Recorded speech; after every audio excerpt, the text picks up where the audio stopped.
শিক্ষাকে তার শিক্ষাকে এখন বিদায়ী ধর্মবর্তী ঈসা আলাইহিসসালামের শিক্ষার সাথে কোনো সম্পর্ক নেই।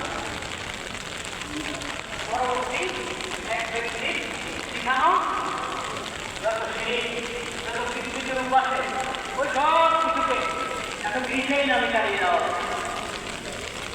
ঈসা আলাইহিসসালামের শিক্ষার মধ্যে চিত্তবাদ আছে নাকি? বলেন না, আমাদের চিত্তবাদ ঈসা আলাইহিসসালাম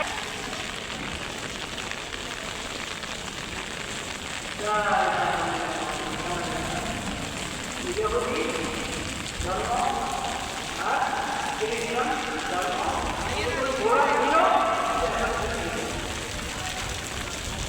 আমরা মুসলিমদের জিজ্ঞেস করেন, হিন্দুদের জিজ্ঞেস করেন, বৌদ্ধদের জিজ্ঞেস করেন, ওরা কি করেন বললে তো আর হল না।